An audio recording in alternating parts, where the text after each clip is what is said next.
রয়েছে খবরের দিকে নজর রাখবো। সামনেই 2024 আর লোকসভা ভোট। 2024-এর আগে রাজ্যে আসছেন শাহ নাড্ডা। বঙ্গ সফরে অমিত শাহ, জেপি নাড্ডা। আজ রাতেই কলকাতায় আসছেন অমিত শাহ, জেপি নাড্ডা। একাধিক কর্মসূচি রয়েছে তাদের এবং আগামীকাল দলীয় বঙ্গীয় নেতৃত্বের সঙ্গে বৈঠক রয়েছে। স্ট্র্যাটেজি বৈঠক করবেন কেন্দ্রীয় স্বরাষ্ট্রমন্ত্রী এবং বিজেপির সর্বভারতীয় সভাপতি জেপি নাড্ডা। এমজি রোডের গুরুদ্বারা কালীঘাট মন্দিরে যাবেন শাহ। একাধিক কর্মসূচি রয়েছে।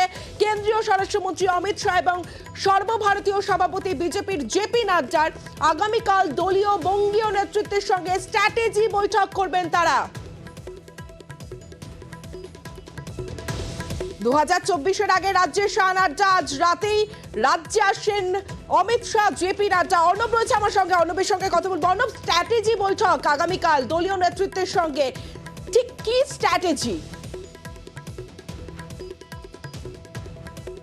কথা হলো, এই মুহূর্তে দেশের সংগঠনে বিজেপির অবশ্যই একটা বড় নাম বলতে বাকি রাখে না, অমিত শাহ সঙ্গে আছেন জেপি নাড্ডা, সর্বভারতীয় সভাপতি। আজই কালকে যে বৈঠক হবে ন্যাশনাল লাইব্রেরিতে বিজেপির বিভিন্ন মোর্চা এবং সেলের সঙ্গে অমিত শাহ এবং নাড্ডা, তার আগে কার্যত একটা প্রস্তুতি বৈঠক, যে কারণে সুকান্ত মজুমদার বিভিন্ন মোর্চার যারা অফিস বিয়ারার রয়েছেন রাজ্যে তাদের সঙ্গে এবং সেলের যারা দায়িত্বে রয়েছেন তাদের সাথে বৈঠক করছেন। এবং সেই বৈঠকে অমিত মালব্য, মঙ্গল পাণ্ডে, যারা এই রাজ্যের নেতা রয়েছেন, দায়িত্বপ্রাপ্ত বিজেপি নেতা, কেন্দ্র থেকে একই রকম ভাবে লোকেশ চট্টোপাধ্যায়, অগ্নিমিত্রা পল, আরো একাধিক সাংসদ বা বিধায়ক তারা কিন্তু এই বৈঠকে রয়েছে। মূলত কাল যেহেতু হেডচারের ক্লাস রয়েছে, অর্থাৎ অমিত শাহের ক্লাস রয়েছে, জেপি নাড্ডার ক্লাস রয়েছে ন্যাশনাল লাইব্রেরিতে বিভিন্ন মোর্চা বা সেলের সঙ্গে, তার আগে এটা প্রস্তুতি বৈঠক ঝালিয়ে নেওয়া। কারণ রাত 11:45 কলকাতা বিমানবন্দরে বিশেষ উড়ানে আসছেন অমিত শাহ এবং তার সঙ্গে জেপি নাড্ডা। এবং কালকে একগুচ্ছ কর্মসূচি রয়েছে, তার মধ্যে মূল যে কর্মসূচি, সাংগঠনিক কর্মসূচি, সামনে লোকসভা ভোট, সেই লোকসভা ভোটকে সামনে রেখে সংগঠনকে আরেকটু ঝালিয়ে নেওয়া, আরেকটু গতি বাড়ানো, সেই কাজটা করতে নতুন টার্গেট ঠিক করে দেওয়া, এই সব কিছুর জন্যই আছেন অমিত শাহ এবং একই সঙ্গে জেপি নাড্ডা। কাজে কালকে ন্যাশনাল লাইব্রেরিতে যে মোর্চা এবং সেটা বৈঠক হবে, সেই বৈঠকের আগেই এটা প্রস্তুতি বৈঠক বলে মনে করা হচ্ছে বিজেপি সল্টলেক অফিসের অন্দরে। এবং কালকে এক বছর নিয়ে কর্মসূচি করলে সেই কর্মসূচিও রয়েছে, সেই কর্মসূচিতে চূড়ান্ত প্রস্তুতি সেটার মধ্যে রয়েছে। তবে সেক্ষেত্রে বিজেপির একটা পরিচিত মুখ প্রথম সাথে বলে রেখে বিজেপি সল্টলেকের অফিসে এখানে কিন্তু শুভেন্দু অধিকারী আসেননি, অন্য নেতারা এখানে এসেছেন এবং তারা এখান থেকে দিকে এই মুহূর্তে সুকান্ত মজুমদার তিনি এই প্রস্তুতি বৈঠক সেরে তিনি বিজেপি সল্টলেক অফিস থেকে রওনা দিচ্ছেন। তিনি আরো কিছু কর্মসূচি রয়েছে সেখানে তিনি যাচ্ছেন। অর্থাৎ আমি আবারও বলছি, অমিত শাহ এবং জেপি নাড্ডা রাত 12:30 নাগাদ বিমানবন্দরে আসছেন বিশেষ উড়ানে। এবং বঙ্গ বিজেপির বিভিন্ন সংগঠন যে চেহারা, সেই সংগঠনকে আরো বেশি তরতাজা করা, নতুন টার্গেট ঠিক করে দেওয়া এবং কেমন প্রস্তুতি তারা নিয়েছে লোকসভা ভোটের আগে, তারই একটা ক্লাস বলা যায়। সেই ক্লাসের আগে প্রস্তুতি সেরে নিয়ে এই মুহূর্তে বিজেপি রাজ্য সভাপতি যাচ্ছেন। এবং আজ রাত 12:15 থেকে তাদের যে কর্মসূচি রয়েছে সেই কর্মসূচিকে সফল করার জন্য তাদের এই বৈঠক কিন্তু ভিতরে চলছে একটা বৈঠক, কিন্তু এই মুহূর্তে সুকান্ত মজুমদার তিনি কিন্তু সল্টলেক অফিস থেকে বেরিয়ে যাচ্ছেন অন্য কর্মসূচি। বেশ অর্ণব।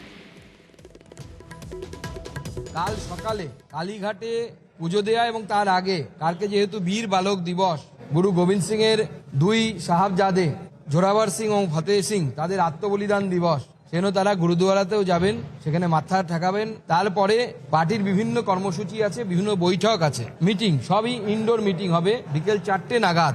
ওনারা দুজনেই আমাদের যারা সোশ্যাল মিডিয়ার সাথে যুক্ত ব্যক্তি আছে তাদের সাথে কথা বলবেন। এদিকে শাহী সফরের আগে খোঁচা ব্রাত্য বসু টানলেন 2019-এ বিদ্যাসাগরের মূর্তি ভাঙার প্রসঙ্গ। পাল্টা বিজেপি রাজ্য সভাপতি সুকান্ত মজুমদার।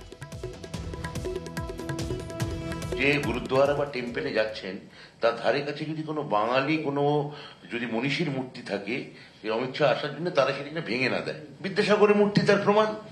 যে মন্দির বা গুরুদ্বারায় যাচ্ছেন ধারে কাছে কোনো বাঙালি মূর্তি, মনীষীর মূর্তি থাকে, সেগুলো যেন অক্ষত থাকে।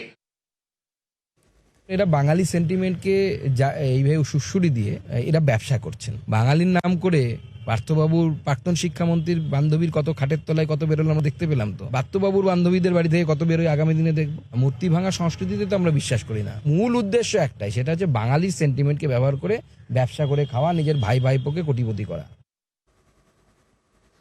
আজ বঙ্গে আসছেন অমিত শাহ এবং জেপি নাড্ডা। তাদের এই সফরকে কটাক্ষ করেছেন ফিরহাদ হাকিম। বছর ঘুরলেই লোকসভা ভোট, এই সফরকে ডেইলি প্যাসেঞ্জার খোঁচা ফিরহাদের। আর ফিরহাদকে পাল্টা দিলীপ ঘোষ বললেন গরমা গরম রুটি দেওয়া হবে। 21-এ ডেলি প্যাসেঞ্জারি করেছিল, লোকসভাতেও ডেলি প্যাসেঞ্জারি করবে, কিন্তু বাংলার মাটি অত্যন্ত শক্ত, এখানে কোনো রকম ভাবে দাঁত গলাতে পারবে না, কোনো রকম সুবিধা করতে পারবে না। নিশ্চিতভাবে আমাদের বাংলার কয়েকটা মানুষকে ভাঙিয়ে নিয়েছে, কিন্তু তাতে কিছু সুবিধা হবে না। এই সাম্প্রদায়িকতা, উস্কানি, ভেদাভেদ, এগুলো বাংলা বিশ্বাস করে না। 19-টাও বলুন, লাভ হয়নি মানে 77টা, তাদের পার্টি কোনদিন 77টা সিট জিতেছিল বিরোধী পক্ষে? ইতিহাসটা দেখুন একটু। এসেছেন বলে আজ 77টা সিট আমরা জিতেছিলাম। ওনার জেতা জিনিস চুরি করতে পারেন, জিততে পারেন না। সবে শুরু হয়েছে, আমরা শুরু করেছি 16-18 থেকে। ইলেকশনে তো বাজনাই বাজেনি, আমরা তো এখন আটা মাখছি, রুটিটা বানাই, গরমা গরম রুটি দেবো।